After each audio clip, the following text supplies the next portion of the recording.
एक चित्र आपके सामने दिया हुआ है, इसमें दिया है number of members in different set of houses, study the table carefully and answer the following, find the mean of this series.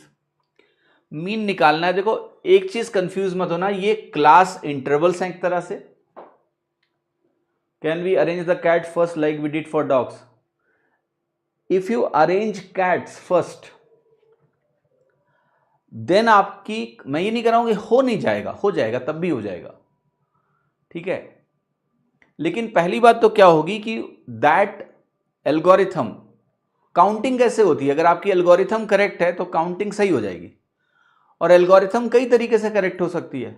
तो अगर आपने कैट को पहले बिठाया तो आंसर लाना इंपॉसिबल नहीं है, वहां से भी हम बना सकते हैं, लेकिन वो अननेसेसरी ज्यादा थिंकिंग करनी पड़ेगी आपको, ठीक है। That will require much more thinking, many more cases you have to create, तब आपका आंसर आएगा। लेकिन जहां तक मैथमेटिकल सॉल्यूशन की बात है तो डॉग को पहले बिठाओ, जो जिसके ऊपर रिस्ट्रिक्शन है, जिन्हें साथ में नहीं बिठाना है, जिसके ऊपर रिस्ट्रिक्शंस हैं उनको आप बाद में बिठाओ, जिनके ऊपर रिस्ट्रिक्शन नहीं है उनको पहले बिठा दो। समझ में आई बात? अदरवाइज होने को इंपॉसिबल नहीं है, but it will be very long route that you have to follow to get the right answer, ठीक है। तो आप देखो यहां पर ये क्लास इंटरवल्स हैं, ये फ्रीक्वेंसीज हैं, और हमें एवरेज निकालना, जरा निकालते हैं, देखना ध्यान से। 0 से 3 ऐसे केसेस में क्लास इंटरवल की मिडिल वैल्यू निकाली जाती है, ये इस क्लास इंटरवल का मीन हो जाता है, माध्य हो जाता है। तो 0 और 3 का बनेगा 3 + 0/2 यानी 1.5। अब ये 6 3 9/2 बनेगा, 3 + 6/2 9/2 4.5 होता है। चूंकि क्रॉस इंटरवल 3-3 की विड्थ के हैं, तो अब यहां से यहां अगर 3 बढ़ा है तो यहां भी 3 बढ़ेगा, यहां भी 3 बढ़ेगा और यहां भी 3 बढ़ेगा अल्टीमेटली, ठीक है। ये अब मुझे इनका क्या करना है, मीन निकालना है, यानी औसत निकालना है, ठीक है। हाँ जी, ध्यान से देखना।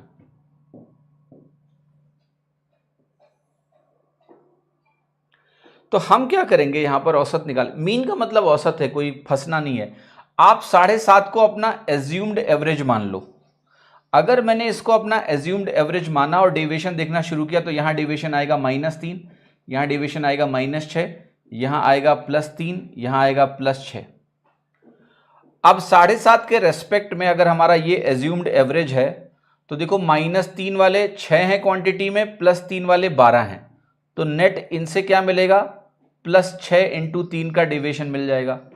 -6 वाले 8 हैं और +6 वाले 6 हैं, तो नेट मिलेगा -2 × 6 बटे टोटल क्वांटिटी 8 6 14 और 10 24 और 12 36 और 6 42 हो गया, तो ये वैल्यू आपकी हो गई 42।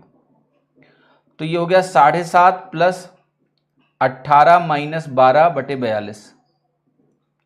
तो ये बेटा 7.5 से बड़ी वैल्यू आ रही है, जो कि किसी भी उत्तर में नहीं है, ठीक है, जो कि उत्तर 7.5 से बड़े आ रहा है, क्योंकि सरप्लस हमारा पॉजिटिव आ रहा है यहां से।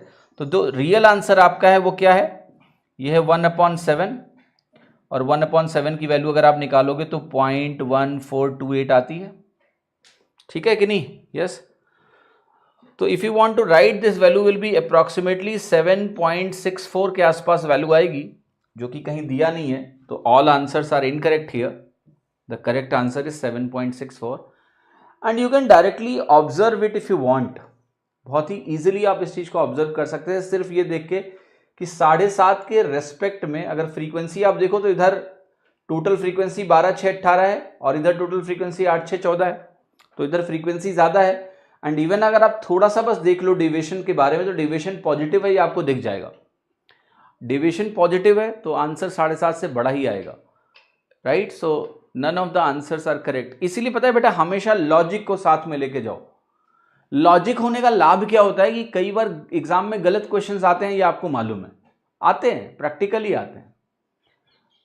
तो कम से कम जब लॉजिक साथ में होगा ना, तो आप घबराओगे नहीं, ना हमेशा खुद के ऊपर शक होता है कि यार हमने ही कुछ कैलकुलेशन मिस्टेक कर दी है, हमसे ही कुछ गड़बड़ी हो गई है, क्योंकि आंसर नहीं दिख रहा। You have to have that logic, right. Once you see this, यार डेविएशन पॉजिटिव है मेरा, my answer will be 7.5 more, वो लॉजिकली भी करेक्ट है, and therefore none of the answers are right.